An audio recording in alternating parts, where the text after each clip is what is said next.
así es, así es.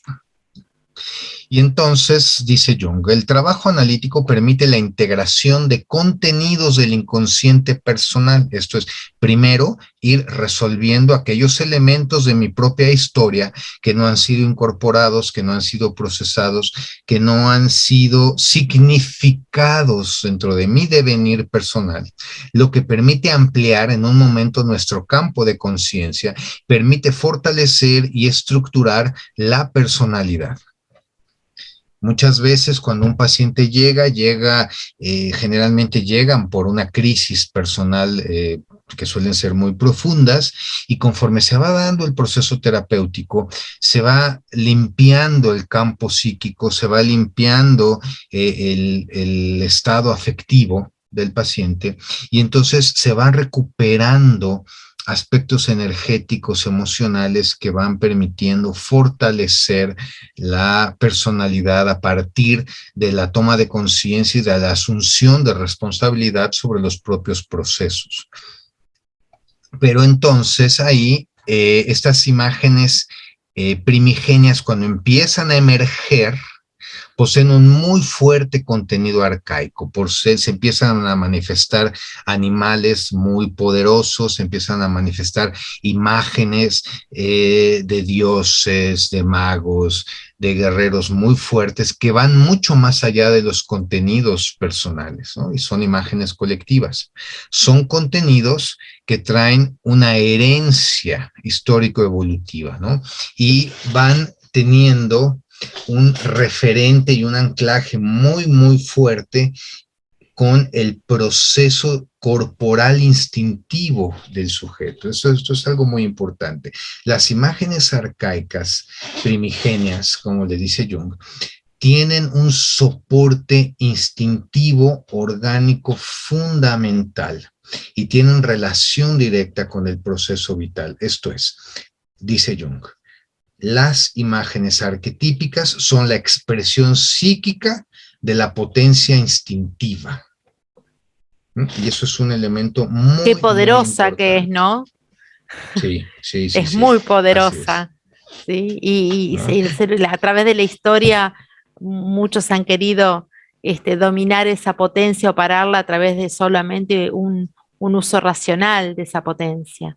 Claro, Y bueno, claro. la potencia psíquica es muy poderosa y trasciende, va más allá.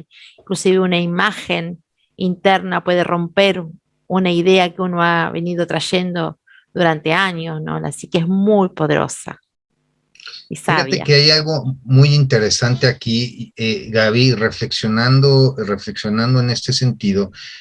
Jung, si bien tocó manifestaciones y expresiones de la psique colectiva de toda la humanidad, él trató de ser muy pulcro, de mantenerse en el estudio de las manifestaciones de la psique o del espíritu de la humanidad que le eran próximas, ¿no? A mí me hubiera gustado mucho, por ejemplo, que él profundizara en el estudio de los tótems, ¿no? Porque cuando él hizo un estudio muy profundo del yoga kundalini, lo relacionó con los distintos estadios, por ejemplo, de la alquimia medieval, ¿no?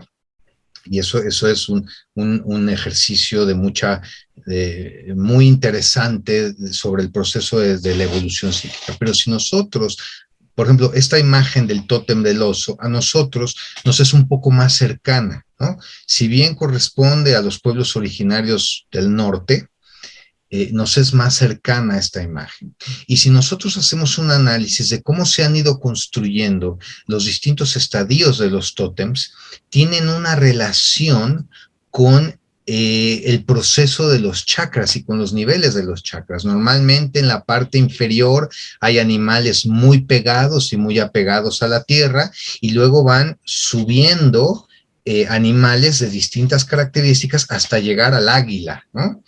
Y eso a mí me hubiera gustado, pues, ¿no? Pero bueno, siempre podemos hacer ese trabajo nosotros, ¿no?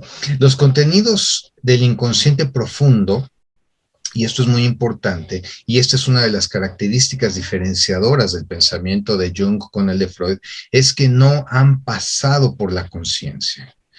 Son elementos que no han tenido un tratamiento racional, que no han sido, diría Jung, domesticados por el espíritu de la época, y suelen tener un carácter de impetuoso o salvaje, ¿no? Son dinámicos y son autónomos. Y entonces, estos contenidos suelen asociarse o suelen vincularse con los complejos de representación que se mantienen en el inconsciente con una muy fuerte carga de energía afectiva.